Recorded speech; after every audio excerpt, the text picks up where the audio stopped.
Bienvenue à une nouvelle édition de notre programme Femmes d'Égypte. Aujourd'hui, nous allons plonger dans le monde de la mode, de couleurs et de tendances.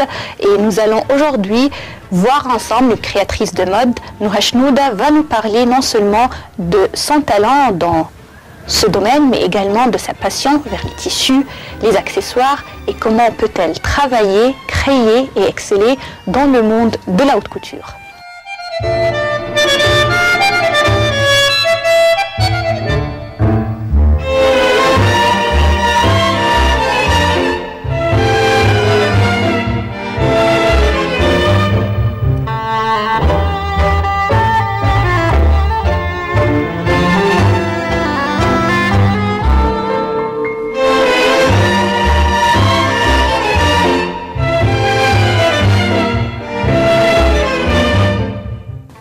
Madame Noura Chenouda, bienvenue à notre programme Femmes d'Égypte. Ravie d'être avec vous aujourd'hui afin de découvrir ensemble les points marquants de votre vie.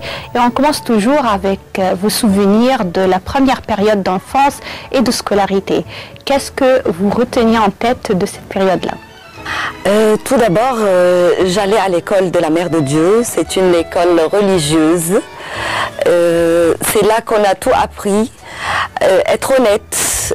Au cours de votre enfance, vous habitiez quel quartier au Caire? J'habitais en centre-ville. C'est là où il y avait toute une communauté qui se connaissait. Tout le monde allait dans des écoles françaises, au club Gezira. C'est là où on se rencontrait, on sortait toujours ensemble. Après l'école, quel est le thème que vous avez choisi comme étude à l'université? Après l'année première secondaire en école, j'ai voulu faire le GCE. C'est un diplôme. C'est une diplôme anglaise que j'ai fait après la première secondaire. Alors j'ai sauté un an. Après que j'ai fait ça, j'étais l'une des premières qui ont fait ça à la Mère de Dieu. Je suis passée à l'université américaine. J'ai étudié le business et l'informatique. C'était les meilleures années. Là, vous avez choisi un domaine très scientifique pour vos études à l'université, tandis que votre travail, votre carrière portait sur la création et la mode. Alors dites-moi pourquoi vous avez choisi des études assez scientifiques tandis que votre talent était ailleurs. Le business, ça intervient dans toutes les carrières. C'est une base. Après l'université, j'ai fait un an d'études de modélisme avec un professeur grec qui m'a très bien enseigné. Et aussi, pendant tout ce temps-là, ma mère qui avait un atelier de haute couture. J'y allais toujours avec elle depuis que j'étais très petite. Alors, j'avais la base.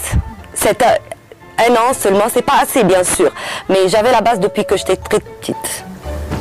On s'arrête là afin de parler avec détail concernant cette carrière. Est-il facile d'être créateur ou créatrice de mode en Égypte? Non, c'était pas facile du tout parce que à cause de tout ce qui est importé, ici ça revient beaucoup plus cher de faire le même article en Égypte que de l'importer. Alors la concurrence est très difficile. Mais moi j'avais le privilège que ma mère avait un atelier de haute couture depuis 1958.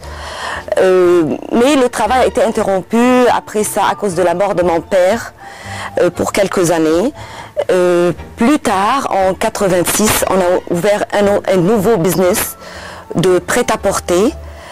J'étais avec elle depuis le premier jour. J'étais même encore à l'université pendant ce temps-là. Et c'est depuis 1986 qu'on a commencé ce business. Comment le travail est fait? C'est-à-dire, est-ce que vous commencez par le dessin de votre modèle? Là, il y a plusieurs facteurs. Tout d'abord, on doit voir tout ce que les grands créateurs ont fait pour cette saison, la tendance des couleurs, la gamme de couleurs pour l'année. C'est là où on commence.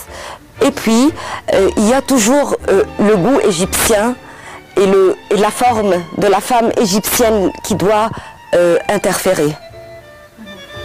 Alors là, on doit respecter ça aussi. On ne peut pas faire la longueur de la jupe italienne pour une femme pour marcher dans la rue en Égypte.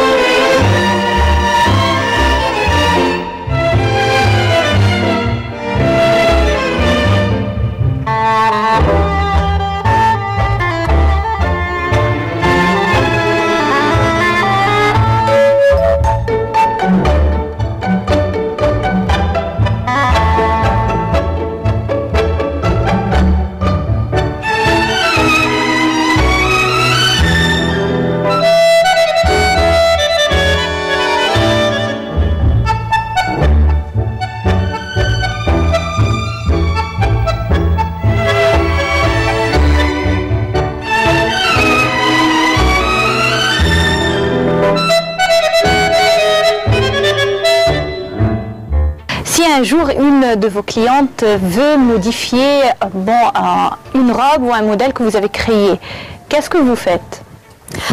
Parfois, j'accepte.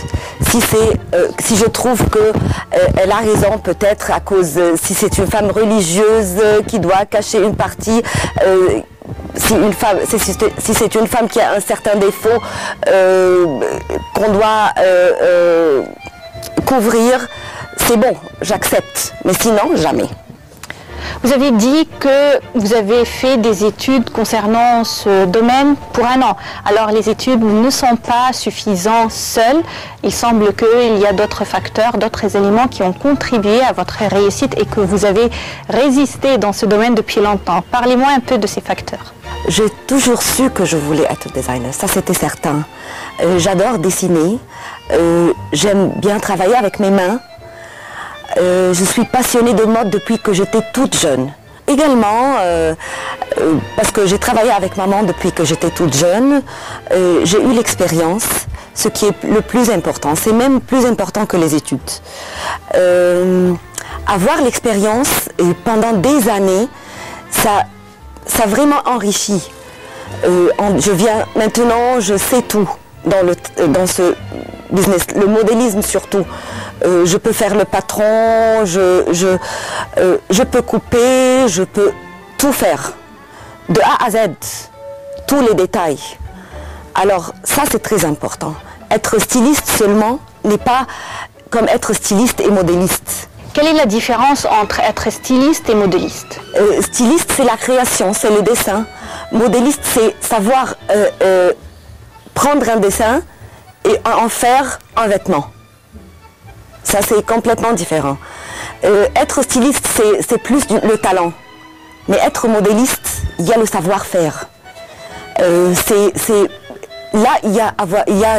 il faut avoir l'expérience, le travail, un travail vraiment très difficile, pendant des années pour y arriver.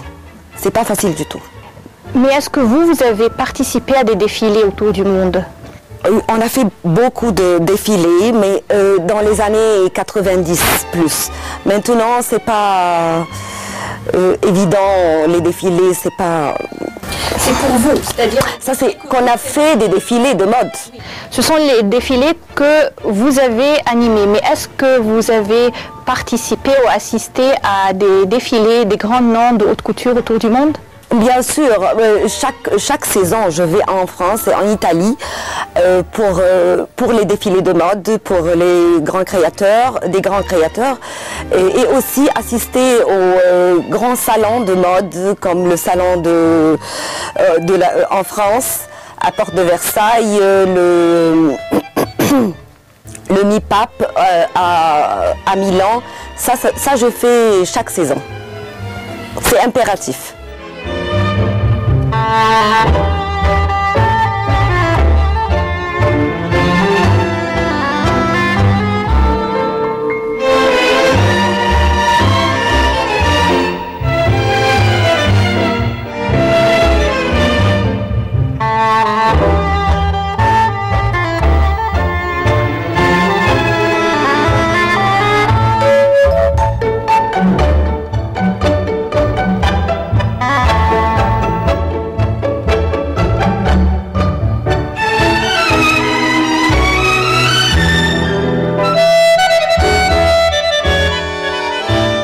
Des fois, en regardant les créations, les collections présentées par les hauts couturiers internationaux, on voit qu'ils présentent des fois des modèles qu'on ne va jamais porter. Selon vous, pourquoi cette tendance?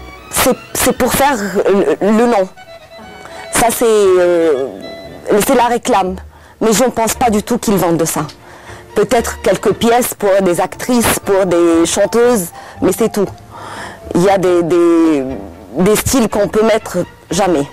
Vous êtes l'experte, alors on doit vous poser cette question. Quelles seront les tendances de la mode pour l'été 2016? Tout d'abord, cet été, c'est la robe. La robe et la jupe aussi.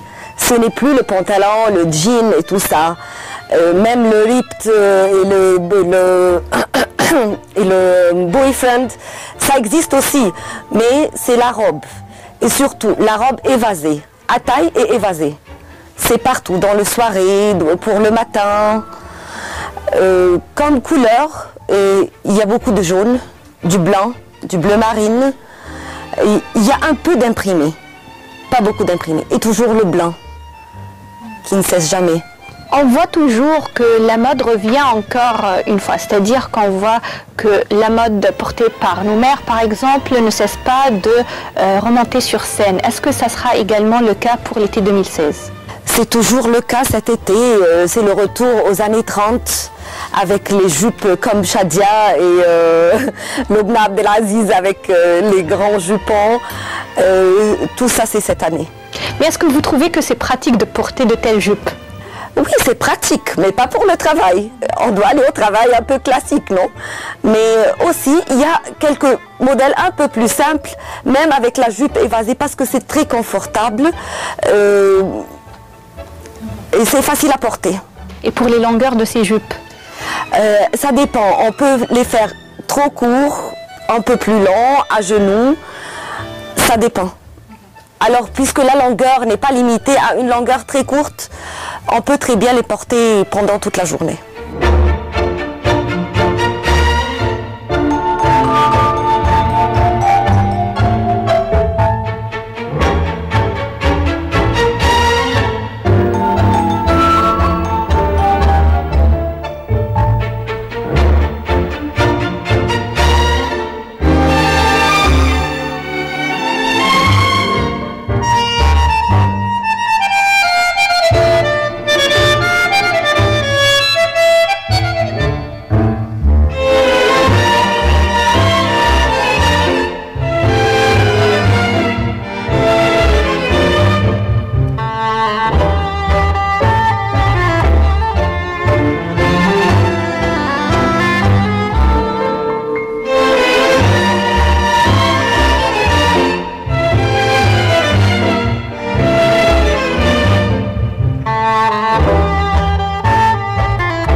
Vous avez là mentionné la mode des années 60, des années 50, c'était l'élégance et c'était très raffiné, mais on voit aujourd'hui que surtout la nouvelle génération aime bien mélanger entre ce qui est pour le matin, les robes de soirée le matin, le jean le soir, les accessoires. Est-ce que vous croyez que cette mode est acceptée dans notre monde aujourd'hui? Il y a deux sortes de modes. La mode des grands créateurs, là où on trouve les tendances universelles et tout ça. Il y a de street fashion, la mode de la rue. La mode de la rue, c'est tout un mix and match. Et ça dépend, la femme a à choisir entre ça et ça. Le mix des couleurs qui ne vont pas ensemble, de jean le soir, de robe le matin, de tout cela, je trouve que c'est très intéressant. C'est une nouvelle tendance. On a toujours appris à avoir des couleurs qui vont ensemble, des sandales fins avec une robe fine. Mais maintenant, c'est une robe avec des Stan Smith. Les ballerines. Les ballerines, mais les ballerines, ça va avec les robes. Mais c'est les bottines avec les robes, ce qui est tendance. Ça, c'est la mode des jeunes. Également, on voit en Europe, par exemple, une mode qu'on appelle la mode gothique. C'est quoi cette mode? Ça, c'est une tendance qui... Il y a des gens, des femmes qui aiment la mode gothique. Et il y a des hommes aussi. Ça revient à la mode et ça part, mais ce n'est pas du tout la tendance cette année. En quoi consiste votre travail comme créatrice de mode? Il y a tout d'abord la phase de création et puis plus tard la phase d'exécution. On commence par dessiner les modèles et puis définir le style, définir le tissu. Là, le challenge, c'est est-ce que le tissu va me permettre et me dire ce que je veux dire par le modèle.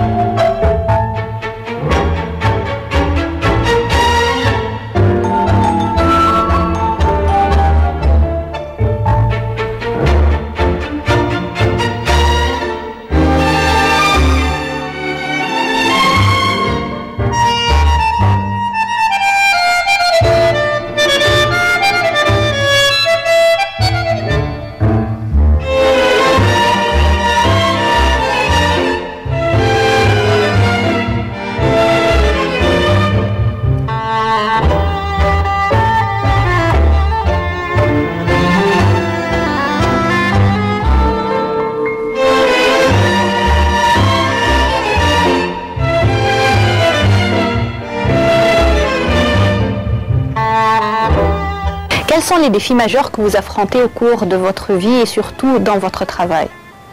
Dans ce travail, vraiment, il y a trop de défis, commençant par le tissu. Tout d'abord, dans les années 80, il y avait une production de tissu égyptienne magnifique. Tout a arrêté. Tout ce qui est haut de gamme, tissu égyptien a arrêté. Et je ne sais pas pourquoi. Probablement à cause, parce qu'ils n'ont pas fait des profits. Mais maintenant, on ne trouve pas du tissu égyptien de qualité. Alors, on doit acheter l'importé. Pour acheter l'importé, c'est difficile à cause des douanes, des problèmes de douane, de dollars et de tout ça. Aussi, il y a le problème d'accessoires. Si on trouve ici l'accessoire, c'est le chinois. On ne trouve pas un accessoire comme il faut, de bonne qualité. Alors, ce que je fais, c'est que j'achète tous mes tissus et mes accessoires, ou bien en France ou en Italie. Il y a aussi la difficulté de la main-d'œuvre qualifiée. Ça, c'est très difficile à garder. J'ai quelques ouvriers qui travaillent il y a 25-30 ans, mais il disparaît. Il disparaît. Dès qu'un arrête de travailler, on ne peut pas le remplacer. Vous dites que la plupart de votre main-d'œuvre sont des hommes. Est-il facile d'être une patronne ou de contrôler une équipe d'hommes? Bien sûr, c'est très difficile parce que l'homme égyptien, avec la mentalité orientale, n'accepte pas facilement de prendre des ordres d'une femme, surtout qui est plus jeune que lui. Ça devient un peu difficile, mais après quelques années, ils ont commencé à accepter, à être plus calmes.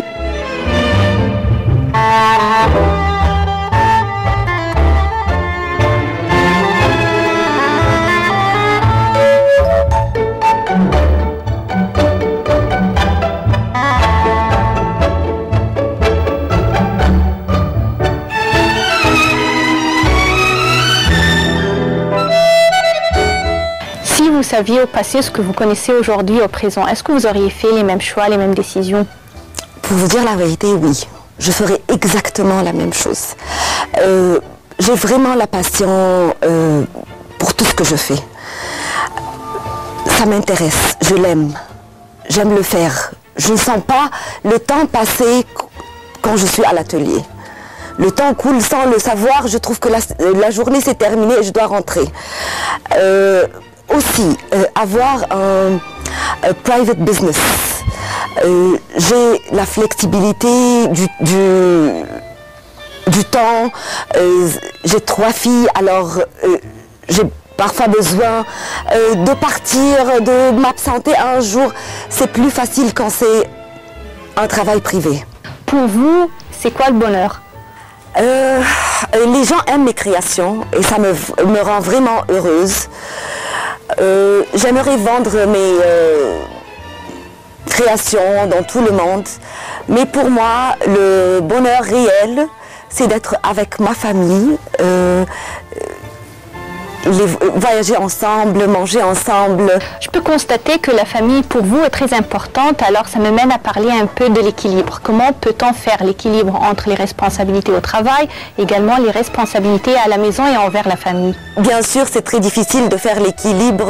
On a besoin d'un mari compréhensible, qui n'est pas trop exigeant, surtout que je suis nulle en cuisine. Je lui fais rien. Je lui cuisine rien, le pauvre. Et aussi, tu as besoin d'un travail un peu flexible là, pour pouvoir faire cet équilibre.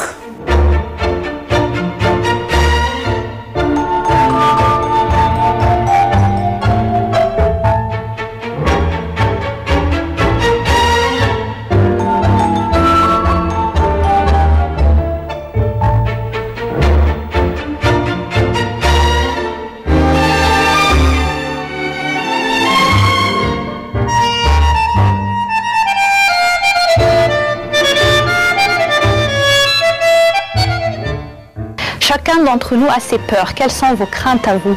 Moi, j'ai toujours peur de la maladie, pour moi ou pour mes proches. Mais si une personne croit vraiment en Dieu, le bon Dieu va toujours faire le mieux. Même si une personne tombe malade, c'est pour une raison qu'on ne voit pas, qu'on ne comprend pas. Mais ça sera toujours pour le bien de la personne à la fin de la journée. Quand les choses s'adurcissent et que vous affrontez des problèmes au cours de votre vie, qu'est-ce que vous faites pour vous en sortir? Tout d'abord, je commence par prier. Ayant prié, je me calme un peu. Comme ça, je pourrai analyser le problème pour arriver à des solutions concrètes. Quelle était la meilleure décision que vous avez prise au cours de votre vie et la pire décision? Je trouve qu'il n'y a pas une meilleure ou pire décision. Je n'aime pas trop les regrets. Je préfère ne pas regarder le passé, mais regarder l'avenir. Comme enfant, quel était votre métier de rêve? J'ai toujours voulu être styliste et modéliste. Et c'est ce que je fais éventuellement. Quels sont les principes que vous aimez ou que vous suivez au cours de votre vie? Tout d'abord, je pense qu'une personne doit avoir confiance dans le bon Dieu, être honnête, avoir une conscience professionnelle, ne jamais juger les gens, traiter les gens comme on souhaite être traité. Qui est la femme qui vous a inspiré le plus? La femme qui m'a vraiment inspirée dans ma vie, c'est ma mère. Elle a toujours été là pour nous, moi et mon frère. Après la mort de mon père, elle s'est mise toute debout, juste après. C'est une femme forte de caractère. Elle sait très bien ce qu'elle veut faire. Et j'ai appris beaucoup de choses d'elle. Comme quoi? Elle m'a appris d'être patiente, c'est ce qui est très important parce que je ne l'étais pas du tout comme jeune fille.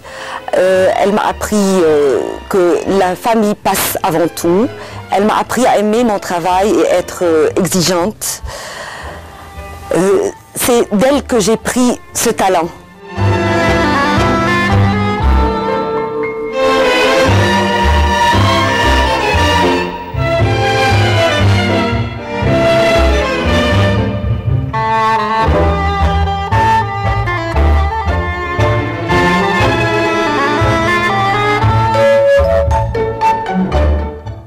Quel est votre conseil pour la femme égyptienne? La femme doit être fière d'elle-même, elle doit être naturelle et doit aimer ce qu'elle est. Êtes-vous optimiste à propos de l'avenir de l'Égypte? Normalement, je suis très optimiste par rapport à ma vie et tout ça. Et même pour l'Égypte, je suis très optimiste. Mais le problème, c'est qu'on doit travailler. Ce peuple doit apprendre à travailler. Au moins 8 heures par jour. Madame Noura Chenoud, à la fin de notre interview, de la part de notre équipe de femmes d'Égypte, je vous remercie infiniment. Chers téléspectateurs, c'était tout concernant notre édition pour aujourd'hui. Rendez-vous la semaine prochaine, une nouvelle invitée. Merci et au revoir.